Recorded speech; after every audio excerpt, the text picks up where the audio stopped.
Isang malayong probinsya may isang gwapong 17 na taong gulang na binata na ang pangalan ay Ethan. Siya ay nakatira sa kanyang lolo at lola. Sila ay namumuhay ng simple bilang magsasaka at nag-aalaga ng mga hayop.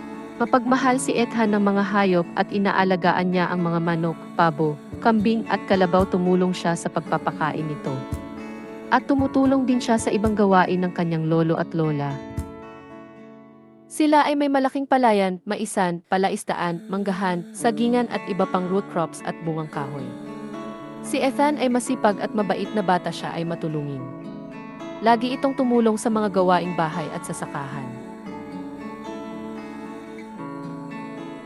Na-enjoy ni Ethan ang kanyang buhay sa bukid kasama ang kanyang lolo at lola at sa kanyang mga kaibigan. Isa sa kanyang kaibigan si Ella, simula bata pa magkasama na sila na maglalaro nito. Mapayapa at simpleng buhay ang naranasan ni Ethan sa kanilang lugar. Kompleto na ang araw niya na makikita ang kanyang kaibigan na si Ella.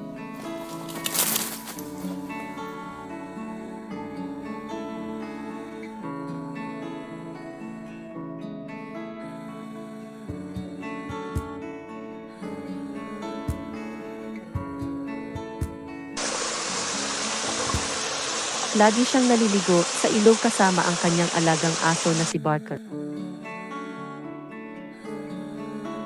Kaibigan din niya ito simula bata pa. Kahit saan siya pumupunta, kasama niya ito maliban kung pumasok siya sa paaralan.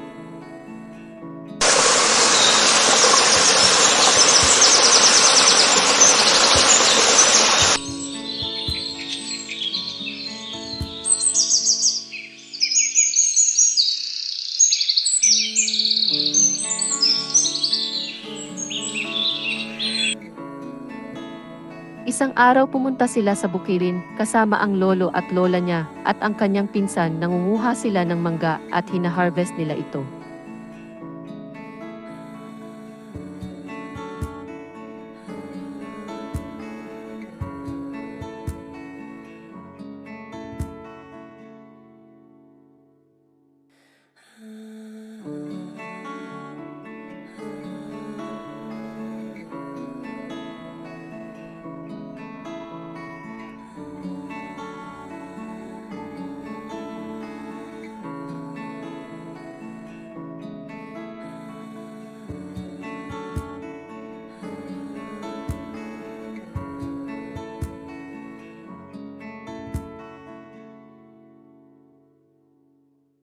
Tumawag ang nanay ni Ethan at gusto niya na si Ethan ay doon na sa bayan magpatuloy sa kanyang kolehiyo. Pagkatapos ng grade 12, pumayag naman si Ethan at ang lolo nito masaya itong nakikipag-usap sa nanay niya.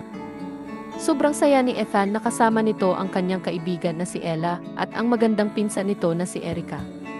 Hanggang sa dumating na ang araw ng kanyang graduation sa senior high school, kinakabahan siya ng labis na hindi dumating ang kanyang lolo at lola sa araw na iyon. Tinawagan niya ito at walang sumasagot.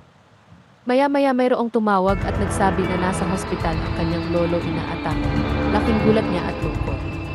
Kaya tumulo ang kanyang luha sa kanyang mga mata at nagmamadali itong pumunta makatapos ang pagpaso sa entablado.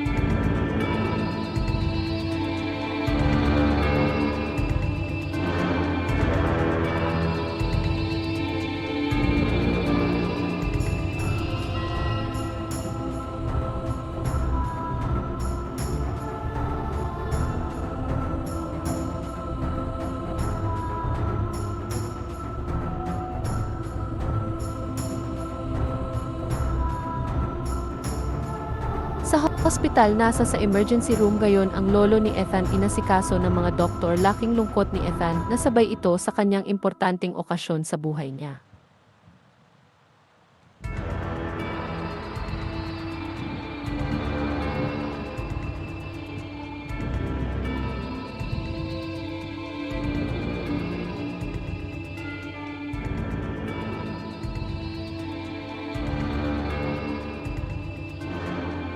Ilang linggo bumalik na ang lakas ni Lolo at sabi ng doktor na iwasan na ni Lolo ang mga mabibigat na trabaho.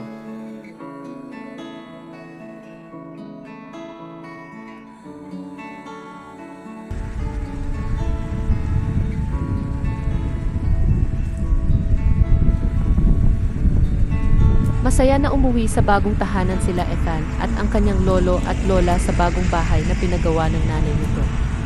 Hindi naglaon dumating na ang pagbukas sa klase at handa na si Ethan na pumasok sa bagong paaralan sa isang university.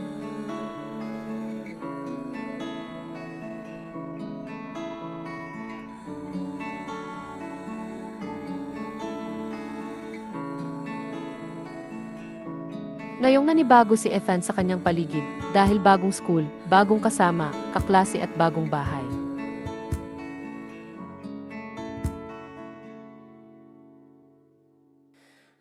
Pagdating sa bahay, maraming naikwento si Ethan sa kanyang lolo at lola dahil sa bagong buhay niya ngayon. Pero sa dami niyang naikwento na pangyayari ang bagay na hindi niya malimutan na mayroong lalaki na kamukha niya at kasing edad niya. Nagkikita sila sa school. Marami ding nagtataka, minsan akala ng iba siya ang lalaking iyon, tinawag siya ng ibang pangalan. Kaya isang araw sinubaybayan niya ang lalaking iyon. Mapit si Ethan, nagulat ang lalaki na kamukha niya at biglang hinimatay ito, kaya tinulungan ni Ethan ito at ng ibang magtuturo sa kanilang campus. Tinawagan ng campus ang mga magulang nito. At inasikaso siya sa mga doktor, nasa labas lang siya. Hindi nagtagal inilagay sa isang private room ang binata na kamukha niya. Sinundan niya ito at siya ang nagbabantay nito. Napapaisip talaga si Ethan kung paano ito nangyari na pareho sila ng mukha. Malaking kutob niya na may dugo talaga siya sa binata. Tapos na pumasok ang mga nurse at doktor, dumating na ang kanyang mga magulang kaya umalis siya saglit. At pagbalik niya ay nagising na binata, kasama ang papa nito. Laking gulat ng papa sa binata at ang binata na magkamukha sila. Tinanong siya sa ama sa binata kung anong pangalan niya. Hindi na nagdalawang isip ang ama na siya ang kambal sa kanyang anak na matagal na nila ito hinahanap kung nasaan na naninirahan. Sinabi nito na si Elaine ang kanyang ina, niyakap siya ng kanyang ama. Hindi niya inakala na may kakambal pala siya na kapatid. Napayakap siya sa kapatid at tumutulo ang luha at niyakap silang dalawa ng kanyang ama. Hindi sinabi sa kanyang nanay Elaine at lolo nito. Masaya na rin si Erland na nakilala si Ethan na kanyang kapatid. Samantalang nagpapaalam si Ethan na bumalik sa school saglit upang pumasok ito. Nang malapit na siya sa campus, laking gulat niya nang nakikita siya sa girlfriend ni Erland. Gusto ito yumakap sa kanya, ang akala nito siya si Erland. At nagpapaliwanag siya nito ngunit hindi nakikinig. At dumating na rin si Ella, ano kaya ang mangyayari? Abangan ang susunod na mangyayari and please don't forget to subscribe to our channel para always updated ka sa susunod na mga videos. Thank you so much for watching this video.